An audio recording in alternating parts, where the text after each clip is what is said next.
the particular piece of legislation is not operational in terms of its effect in getting information to the public. And I hope that the Honourable Member for St. John's Rural West is listening, because he's one of the members that love to brag about the trilogy of legislation.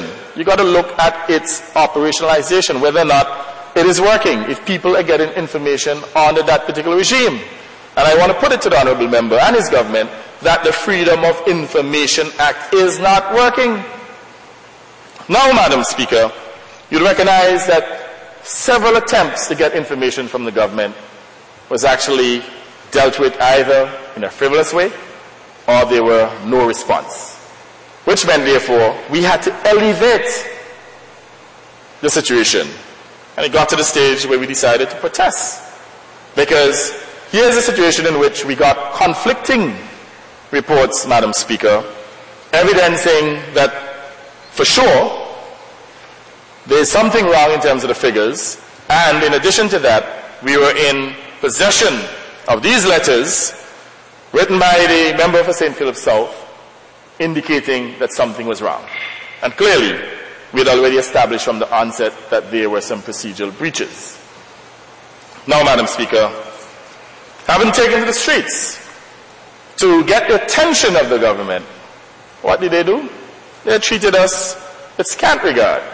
And perhaps they saw it as an exclusively partisan issue. But, Madam Speaker, it was not. In fact, I know at one point an attempt was made to quell the issue. And the Director of Public Works was actually asked to address the issue, Mr. Barry Davis. And he did.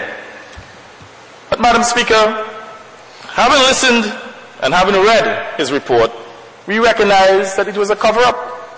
Because in that very report, the Director of Public Works indicated that he himself was not an integral part of that project. And as I indicated earlier, the Ministry of Public Works was not integrally involved. Yes, they had an engineer by the name of, I don't know if it's Cheyenne, or Shion, or Nigel Smith. Nigel Smith. So there was some representation at a relatively lower level. But in terms of the involvement of the PS in the administrative aspect of it, and the director, there was no such involvement. So we were surprised when the director came to the public and tried to quell the issue with his report, trying to mitigate or give reasons, some of them obviously reasons that cannot stand up to public scrutiny, reasons why there was overspending here, in fact, in excess of 50 million of the amounts budgeted. In fact, one of the contracts that was actually doubled is the one for C.O. Williams, which moved from 27 million to approximately 54 million. It's virtually double. And he, Madam Speaker, tried to justify what happened in that case and to give the public the impression that they got good value for money. Now, Madam Speaker, we then decided to get an engineer in. And we got a very respectable and qualified engineer. And I'd prefer to leave the name anonymous, but to say that this particular engineer, Madam Speaker, is also a director of public works in a neighboring island, someone who has extensive experience dealing with these issues, and someone, Madam Speaker, who also presided over the development of a stadium in his country, so that this person is integrally involved in this type of work. And after, Madam Speaker, we got the report from our engineer, a copy that we could make available to the honourable members. In fact, this report, Madam Speaker, is on taken sides. So this is not a fictitious report as indicated by the member for Rural North. This is real. This is a real assessment that was done by a human being who is eminently qualified, someone who went in there, did the work, took all the photos. In fact, he has given us tangible evidence. Whereas the Director of Public Works gave us a lot of subjective information, this engineer went in there and gave us tangible information supported by photographs. And as they say, Madam Speaker, a picture tells 1,000 words. Now, in his report, Madam Speaker, which was done on February 27, 2008, he indicated the chain of command in relation to the construction at the stadium to be Ambassador Shaul as the coordinator, Mr. Sheehan Samuel, the engineer, venue development coordinator, Mr. Nigel Smith, the engineer who was representing Public Works.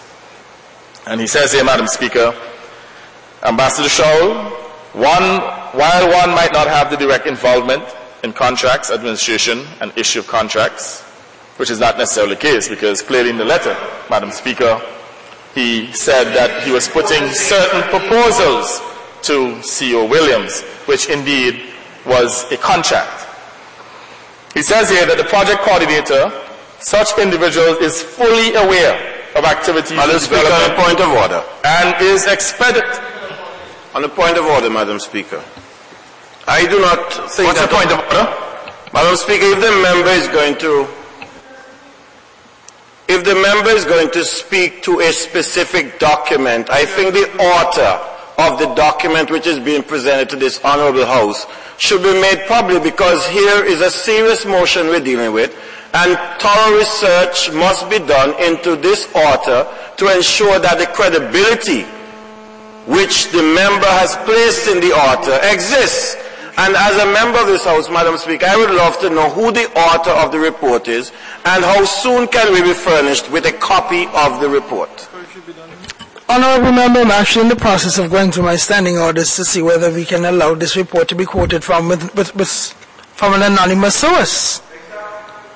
I'm thinking that this is a serious, it's anonymous to us.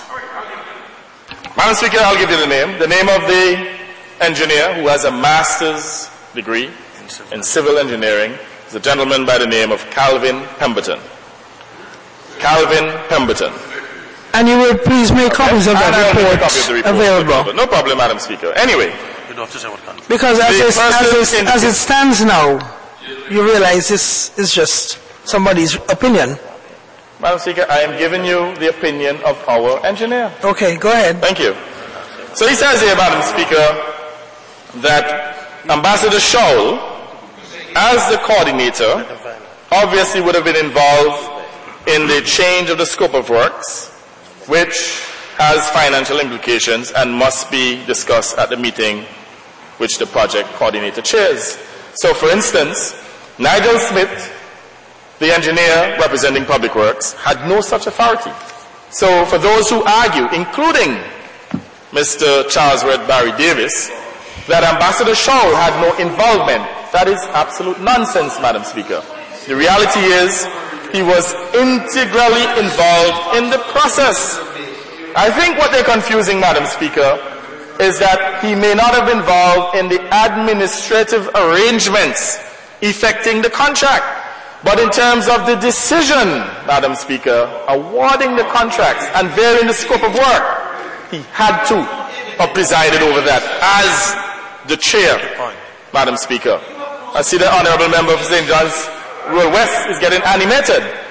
But the reality is, Madam Speaker, if he had no role, then why was he appointed as the coordinator? Coordinate what?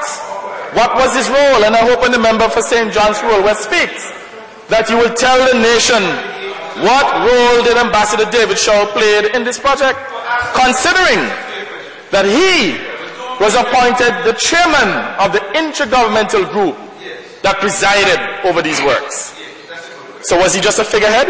And if that is the case, if it wasn't David Shaul, then who authorized the scope of work and the change in the scope of work and the payments? And even if, Madam Speaker, assuming that Ambassador David Shaul had no such locus, then why did he write this letter to CEO Williams on the 20th of January 2006, indicating certain proposals, to use his word, Madam Speaker? Then he had no such locus. Why did he write that letter? And I want to put it to the members on the other side, that Ambassador David Shaul must have been integrally involved. And by the way, Madam Speaker, I believe that his appointment in the first instance represented a conflict. In fact, Ambassador David Shaul, as an ambassador, should be dealing with diplomatic relations, not a project, capital project.